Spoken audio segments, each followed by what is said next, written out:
Hello everyone. This is going to be my video post for week 3 of my major learning project for Econ 355, as you know by now, which is about origami. Last week I just updated with pictures, and the great group at Douglas Park grade 8 kids asked for more videos, so I'm putting together a video this week.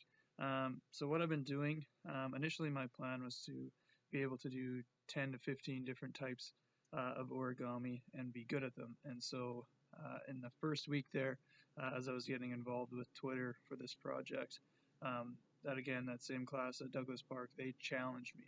And they challenged me to make a ninja star. So I did. And also my professor for this class, Katia, she challenged me to make a representation of my personal learning network out of an origami piece. I did both of those challenges, and I liked that. I kind of like the idea of asking for challenges each week and then trying to accomplish those. I felt that it motivated me a bit better to do it. I reached out early this week to some people on Twitter, and I was challenged to do 3 different things this week. Um, One from my friend David Brown. He challenged me to make a robot. Um, Katia again challenged me to make a dragon, specifically a Game of Thrones dragon, so did my best there.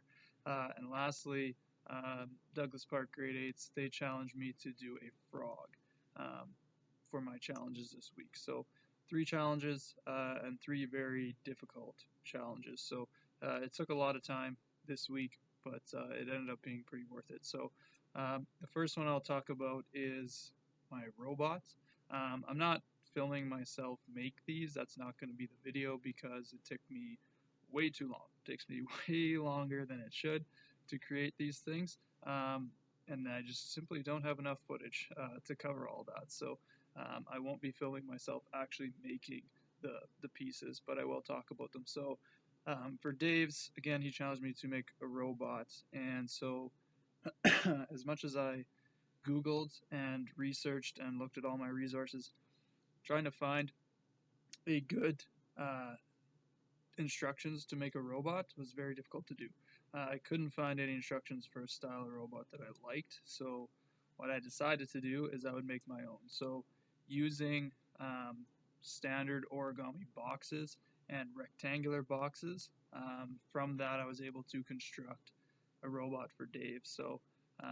I used a standard box to make the head, I used a standard rectangular box to make the torso, and I used rectangular boxes again that were a little bit adapted to make the legs, and then I used rectangular boxes and cut them in half to shorten them to make the arms. Wasn't very difficult. Making standard boxes and standard rectangular boxes are pretty easy. Challenge wise, it wasn't too challenging. I just had to get creative and kind of make my own robot. With that, this is what I came up with for Dave this week. That's the robot. I'm backwards, but that is a D for Dave.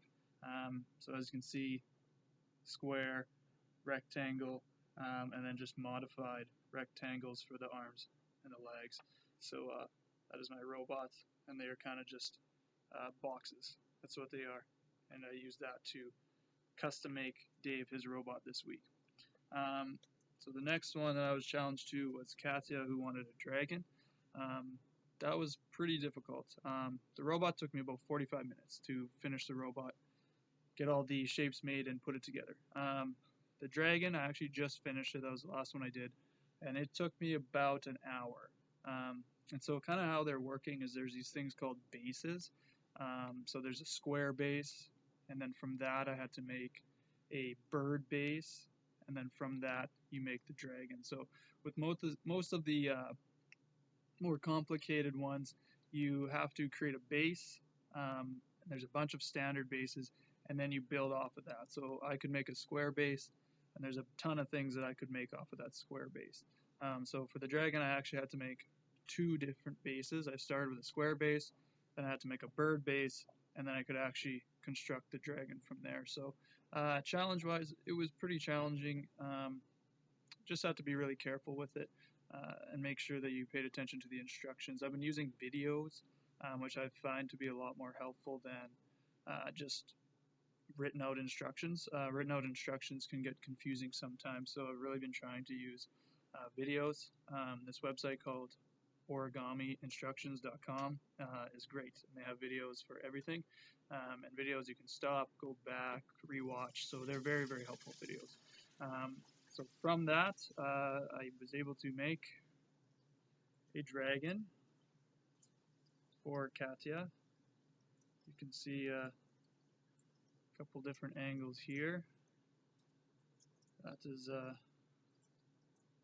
dragon that I've constructed. So like I said, that took me about an hour to do this little thing. You just have to be so careful with everything that you're doing. But I was able to get that challenge done. So there you go, Katya. And lastly, my grade 8's Douglas Park. I pre-interned with them, just some history behind who they are and how I know them. And so we connect on Twitter a lot, which is awesome. And so they, again, challenged me to a frog this week. And I have to say that that was by far the hardest one that I did all week. It took me, this isn't an exaggeration, about 2 hours to do it, and about 3 different attempts. So again, you had to make a certain base, and then you could build the frog off of that. So I built a square base, I believe it was, and then had to construct the frog from there. And it took me 3 different tries. I ended up throwing out 2 of them because I screwed up somewhere along the line, and the frog didn't work out. So it was very, very challenging.